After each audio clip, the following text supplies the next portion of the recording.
Gulf നാടുകളിലേക്ക് ആദ്യമായി വിമാനമിറങ്ങുന്ന ഏതൊരു പ്രവാസിക്കും അനുഭവപ്പെടുന്ന ഒരു പ്രധാന സംഗതി അവിടുത്തെ ഭാഷാപരമായ വൈവിധ്യവും സാംസ്കാരിക സങ്കരവുമാണ്. ദുബായ്, ജിദ്ദ, ദോഹ, മസ്കറ്റ് തുടങ്ങിയ പ്രമുഖ നഗരങ്ങളിൽ കാൽകുത്തുമ്പോൾ ചുറ്റിലും കേൾക്കുന്നത് കേവലം ഒരു ഭാഷയല്ല, മറിച്ച് ലോകത്തിന്റെ നാനാഭാഗങ്ങളിൽ നിന്നെത്തിയ ജനവിഭാഗങ്ങൾ സംസാരിക്കുന്ന നൂറുകണക്കിന് ഭാഷകളുടെ ഒരു സംഗീതമാണ്. 200-ലധികം രാജ്യങ്ങളിൽ നിന്നുള്ള ആളുകൾ ഒരുമിച്ച് വസിക്കുന്ന ദുബായ് പോലെയുള്ള ആഗോള നഗരങ്ങളിൽ ഇംഗ്ലീഷ്, ഹിന്ദി, ഉറുദു, മലയാളം, ഫിലിപ്പിനോ തുടങ്ങി അനേകം ഭാഷകൾ അന്യോന്യം കൂട്ടിമുട്ടുന്നു. എന്നാൽ ഈ ഭാഷാതീത സങ്കര സംസ്കാരത്തിനിടയിൽ പ്രവാസികളുടെ സംസാര ശൈലിയെയും ദൈനംദിന ജീവിതത്തെയും നിശബ്ദമായി വിരിഞ്ഞുമുറുക്കുന്ന ചില സവിശേഷമായ അറബി പദങ്ങളുണ്ട്. അറബി വ്യാകരണമോ അക്ഷരമാലയോ ഔദ്യോഗികമായി പഠിക്കാത്തവർ പോലും ഗൾഫിലെത്തി ഏതാനും ആഴ്ചകൾക്കുള്ളിൽ ചില പ്രത്യേക അറബി വാക്കുകൾ തങ്ങളുടെ സ്വന്തം മാതൃഭാഷയിൽ എന്ന പോലെ അനായാസം ഉപയോഗിക്കാൻ തുടങ്ങും. ജോലിസ്ഥലത്തോ ടാക്സി യാത്രയിലോ റെസ്റ്റോറന്റിലോ സൂക്കുകളിലോ ഒക്കെ നടക്കുന്ന ദൈനംദിന ഇടപെടലുകളിൽ നിന്നാണ് ഈ വാക്കുകൾ മലയാളിയുടെയും മറ്റ് വിദേശികളുടെയും നാവിലേക്ക് കടന്നു വരുന്നത്. ഇതൊരു കേവല ഭാഷാ പഠനമല്ല, മറിച്ച് ഗൾഫ് പ്രവാസത്തിന്റെ സ്വാഭാവികമായ ഒരു അതിജീവന തന്ത്രവും സാംസ്കാരികമായ പൊരുത്തപ്പെടലുമാണ്. തങ്ങൾ സംസാരിക്കുന്ന വാക്കുകളുടെ കൃത്യമായ വ്യാകരണ അർത്ഥം പൂർണ്ണമായി അറിയില്ലെങ്കിലും സാഹചര്യമനുസരിച്ച് ഈ വാക്കുകൾ കൃത്യമായി പ്രയോഗിക്കാൻ പ്രവാസികൾക്ക് പ്രത്യേക കഴിവുണ്ട്. ഗൾഫ് മണ്ണിൽ ഒരാളെ ആദ്യമായി കണ്ടുമുട്ടുമ്പോൾ പരസ്പരം കൈമാറുന്ന ഏറ്റവും മനോഹരമായ അഭിവാദ്യമാണ് മർഹബ. സാധാരണ ഇംഗ്ലീഷിലെ ഹലോ എന്ന വാക്കിന് തുല്യമായി ഇതിനെ കണക്കാക്കാമെങ്കിലും കേവലം ഒരു അഭിവാദ്യത്തിനപ്പുറം ഊഷ്മളമായ ഒരു സ്വീകരണ ഭാവമാണ് ഈ വാക്കിനുള്ളത്. സ്വാഗതം ചെയ്യുക അല്ലെങ്കിൽ സൗഹൃദത്തോടെ സ്വീകരിക്കുക എന്ന മാനസികാവസ്ഥയാണ് ഈ വാക്ക് പ്രകടമാക്കുന്നത്. വിമാനത്താവളങ്ങളിലും സ്ഥാപനങ്ങളുടെ റിസപ്ഷനുകളിലും അല്ലെങ്കിൽ ഒരു സുഹൃത്തിന്റെ വീട്ടിലെത്തുമ്പോഴുമൊക്കെ ഈ വാക്ക് കേൾക്കുമ്പോൾ തന്നെ ഉണ്ടാകുന്ന ഒരു ആത്മബന്ധമുണ്ട്. ഏതൊരു പുതിയ പ്രവാസിയും ഏറ്റവും ആദ്യം പഠിച്ചെടുക്കുന്ന വാക്കുകളിൽ ഒന്നാണ് ഇത്. അഭിവാദ്യത്തിന് തൊട്ട് പിന്നാലെ വരുന്ന സുപ്രധാനമായ ചോദ്യമാണ് കൈഫ് ഹാലക് എന്നത്. ഒരാളുടെ ക്ഷേമം അന്വേഷിക്കാൻ ഉപയോഗിക്കുന്ന ഈ പ്രയോഗം കേവലം സൗഹൃദ സംഭാഷണങ്ങളുടെ തുടക്കമാണ്. പുരുഷന്മാരോട് സംസാരിക്കുമ്പോൾ കൈഫ് ഹാലക് എന്നും സ്ത്രീകളോട് സംസാരിക്കുമ്പോൾ കൈഫ് ഹാലിക് എന്നും വ്യത്യാസപ്പെടുത്തി ഉപയോഗിക്കണം എന്ന നേർത്ത വ്യാകരണപരമായ അറിവ് പോലും കാലക്രമേണ പ്രവാസികൾ സ്വായത്തമാക്കുന്നു. ഇതിന് മറുപടിയായി സാധാരണയായി കേൾക്കാറുള്ള അൽഹംദുലില്ലാഹ് എന്ന വാക്ക് ദൈവത്തിന് സ്തുതി, സുഖമായിരിക്കുന്നു എന്ന ആഴത്തിലുള്ള അർത്ഥതലമാണ് നൽകുന്നത്. പ്രവാസ ജീവിതത്തിലെ പ്രതിസന്ധികൾക്കിടയിലും സമചിത്തതയും കൃതജ്ഞതയും നിലനിർത്താൻ ഈ കുഞ്ഞു മറുപടി ഏറെ സഹായിക്കുന്നു. സംഭാഷണങ്ങൾക്കിടയിലെ വിടവുകൾ നികത്താനും കാര്യങ്ങൾ കൂടുതൽ വ്യക്തമാക്കാനും അറബികൾക്കിടയിലും പ്രവാസികൾക്കിടയിലും ഒരുപോലെ തരംഗമായ വാക്കാണ് യാനി അഥവാ യാ അനി. അതായത് നിങ്ങൾക്കറിയാമല്ലോ അല്ലെങ്കിൽ ഏറെക്കുറെ അങ്ങനെ എന്നൊക്കെ അർത്ഥം വരുന്ന ഈ വാക്ക് ഇംഗ്ലീഷിൽ ഐ മീൻ അല്ലെങ്കിൽ യു നോ എന്നതിന് തുല്യമായി ഉപയോഗിക്കപ്പെടുന്നു. ഒരു വാചകത്തിൽ നിന്ന് അടുത്ത വാചകത്തിലേക്ക് കടക്കുമ്പോൾ ചിന്തിക്കാൻ ഒരു നിമിഷം ലഭിക്കുന്നതിനായി ആളുകൾ ഈ വാക്ക് ഇടയ്ക്ക് തിരുകാറുണ്ട്.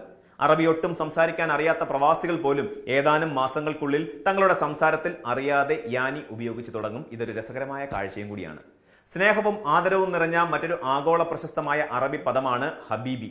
എന്റെ പ്രിയപ്പെട്ടവൻ എന്നാണ് ഇതിന്റെ അർത്ഥമെങ്കിലും ഗൾഫിലെ തെരുവുകളിൽ ഇതിന്റെ ഉപയോഗം അതിരുകളില്ലാത്തതാണ്. പുരുഷനോട് ഹബീബി എന്നും സ്ത്രീയോട് ഹബീബ്തി എന്നും പറയാം. ഒരു ടാക്സി ഡ്രൈവറോട് വഴി ചോദിക്കുമ്പോഴോ അല്ലെങ്കിൽ കടക്കാരനോട് സാധനം വാങ്ങുമ്പോഴോ സഹപ്രവർത്തകനോട് സഹായം തേടുമ്പോഴോ ഒക്കെ വളരെ ലളിതമായി ഉപയോഗിക്കാവുന്ന ഒരു വാക്കാണിത്. ശകാരത്തിന്റെ മൂർച്ച കുറയ്ക്കാനും തമാശ രൂപത്തിൽ കാര്യങ്ങൾ പറയാനും ഈ വാക്ക് സഹായിക്കുന്നു. മലയാളികളടക്കമുള്ള ഏതൊരു പ്രവാസിയും ഗൾഫ് ജീവിതത്തിൽ ഏറ്റവും കൂടുതൽ കേൾക്കുന്നതും പറയുന്നതുമായ സ്നേഹവാക്കുകളിൽ ഒന്നാണിത്. ഭാവിയിലെ കാര്യങ്ങളെക്കുറിച്ച് സംസാരിക്കുമ്പോൾ ഗൾഫ് മേഖലയിലാകെ ഏറ്റവും കൂടുതൽ മുഴങ്ങിക്കേൾക്കുന്ന വാക്കാണ് ഇൻഷാ അല്ലാ. ദൈവം ഉദ്ദേശിക്കുന്നുവെങ്കിൽ അല്ലെങ്കിൽ ദൈവകൃപയാൽ നടക്കും എന്നാണ് ഇതിന്റെ യഥാർത്ഥ അർത്ഥം. ഏത് വലിയ പദ്ധതികളെക്കുറിച്ചോ അല്ലെങ്കിൽ ലളിതമായ ഒരു കൂടിക്കാഴ്ചയെക്കുറിച്ചോ പറയുമ്പോൾ ഈ വാക്ക് കൂട്ടിച്ചേർക്കുന്നത് തികച്ചും സ്വാഭാവികമാണ്. എന്നാൽ പ്രവാസി സമുദായങ്ങൾക്കിടയിൽ ഈ വാക്കിന് ഒരു തമാശ രൂപത്തിലുള്ള വ്യാഖ്യാനം കൂടിയുണ്ട്. ഒരു കാര്യം നടക്കുമെന്ന് ഉറപ്പ് നൽകുമ്പോഴും അതേസമയം അത് നടക്കാൻ വൈകിയേക്കാം അല്ലെങ്കിൽ കൃത്യസമയത്ത് നടന്നേക്കില്ല എന്നൊരു സൂചന നൽകാനും ആളുകൾ ഇൻഷാ അല്ലാ എന്നുപയോഗിക്കാറുണ്ട്. പ്രവാസികളുടെ വാട്സാപ്പ് ഗ്രൂപ്പുകളിലും തമാശ രൂപത്തിലുള്ള ചർച്ചകളിലും ഈ വാക്ക് നിരന്തരം കടന്നു വരാറുണ്ട്. സംസാരത്തിന് കൂടുതൽ വിശ്വസ്തതയും ആത്മാർത്ഥതയും നൽകാൻ ഉപയോഗിക്കുന്ന മറ്റൊരു പ്രധാന പ്രയോഗമാണ് വല്ലാഹി. ദൈവത്തെ സാക്ഷിയാക്കി ഞാൻ സത്യം പറയുന്നു എന്നാണ് ഇതിന്റെ അർത്ഥം. തങ്ങൾ പറയുന്ന കാര്യം തികച്ചും സത്യമാണെന്ന് അപരനെ ബോധ്യപ്പെടുത്താൻ കച്ചവടക്കാരും ഉപഭോക്താക്കളും സുഹൃത്തുക്കളുമെല്ലാം ഇത് ഉപയോഗിക്കുന്നു. കച്ചവടത്തിൽ വിലപേശുമ്പോഴും വിശ്വസിക്കാൻ പ്രയാസമുള്ള ഒരു അനുഭവം വിവരിക്കുമ്പോഴും വല്ലാഹി എന്ന് പറയുമ്പോൾ കേൾവിക്കാരന് അതിലൊരു പ്രത്യേക വിശ്വാസ്യത അനുഭവപ്പെടുന്നു. ഗൾഫിലെ ദിവസേനയുള്ള ഇടപാടുകളിൽ സത്യസന്ധതയുടെ മുദ്രയായി ഈ വാക്കങ്ങനെ നിലകൊള്ളുന്നു. ഗൾഫിലെ പരമ്പരാഗത സൂക്കുകളിലും വൻകിട മാളുകളിലും ചില്ലറ വിൽപ്പന ശാലകളിലും ചെന്നാൽ ഏറ്റവും കൂടുതൽ ആവശ്യമായി വരുന്ന ഒന്നാണ് വില ചോദിക്കാനുള്ള കഴിവ്. ഇതിനായി അറബി അറിയാത്ത പ്രവാസികൾ പോലും ഉപയോഗിക്കുന്ന എളുപ്പ വഴിയാണ് ബിക്കം എന്ന വാക്ക്. ഇതിനെത്രയാണ് എന്ന ചോദ്യത്തിനുള്ള വളരെ ലളിതമായി ഒരൊറ്റ വാക്കിൽ ഉൾക്കൊള്ളിക്കാൻ ഇതിന് സാധിക്കുന്നു. കച്ചവടക്കാരനോട് സാധനത്തിന്റെ വില ചോദിച്ച ശേഷം സംഖ്യകൾ വിരലുകൾ കൊണ്ടോ അല്ലെങ്കിൽ കാൽക്കുലേറ്റർ കൊണ്ടോ കാണിച്ചു തരുമ്പോൾ കാര്യം എളുപ്പത്തിൽ നടക്കുന്നു. അതിനാൽ സാമ്പത്തിക ഇടപാടുകളുടെ ആദ്യപടിയായി ബിക്കം മാറുകയാണ്. വേഗതയുടെയും ചലനാത്മകതയുടെയും പ്രതീകമായ മറ്റൊരു വാക്കാണ് യല്ല അഥവാ യാ അല്ല. വേഗം വരൂ, പോകാം, നമുക്കിറങ്ങാം, വേഗമാകട്ടെ എന്നിങ്ങനെ സാഹചര്യത്തിനനുസരിച്ച് നാനാ അർത്ഥങ്ങളിൽ ഈ വാക്ക് നമുക്ക് പ്രയോഗിക്കാം. കൂട്ടുകാരോടൊപ്പമുള്ള യാത്രകൾക്കിറങ്ങുമ്പോഴും ജോലി സ്ഥലത്ത് കാര്യങ്ങൾ വേഗത്തിലാക്കാൻ ആവശ്യപ്പെടുമ്പോഴും ഈ വാക്ക് ഉറക്കെ മുഴങ്ങി കേൾക്കുന്നത് കാണാം. ഫോൺ സംഭാഷണങ്ങൾ അവസാനിപ്പിക്കുമ്പോൾ യല്ല ബൈ എന്ന് പറഞ്ഞ് യാത്ര പറയുന്ന വിചിത്രമായ ഒരു മിശ്ര ഭാഷാ ശൈലി പോലും പ്രവാസികൾക്കിടയിൽ രൂപപ്പെട്ടിട്ടുണ്ട്. ഏതൊരു കാര്യത്തിന്റെയും അവസാനത്തെ അടയാളപ്പെടുത്തുന്ന വാക്കാണ് ഖലാസ്. മതി, കഴിഞ്ഞു, തീർന്നു അല്ലെങ്കിൽ പ്രവർത്തനം നിർത്തൂ എന്നൊക്കെയാണ് ഇതിന്റെ അർത്ഥങ്ങൾ.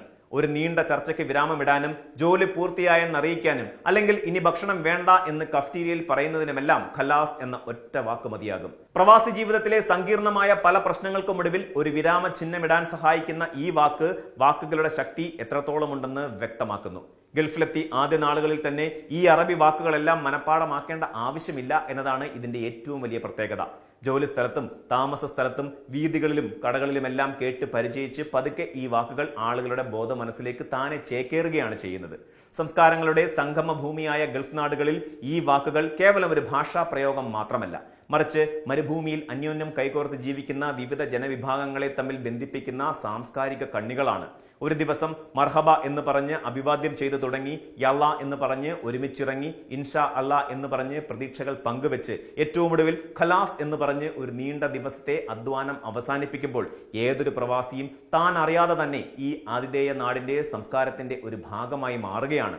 ഭാഷ അതിരുകൾ തീർക്കുന്ന ലോകത്ത് ഇത്തരം ലളിതമായ വാചകങ്ങൾ മനുഷ്യരെ തമ്മിൽ അടുപ്പിക്കുന്നു എന്നത് ഗൾഫ് ജീവിതത്തിന്റെ ഏറ്റവും മനോഹരമായ ഒരു യാഥാർത്ഥ്യമാണ്. കൂടുതൽ വാർത്തകൾക്ക് news 18 Keralam YouTube channel subscribe ചെയ്യുക.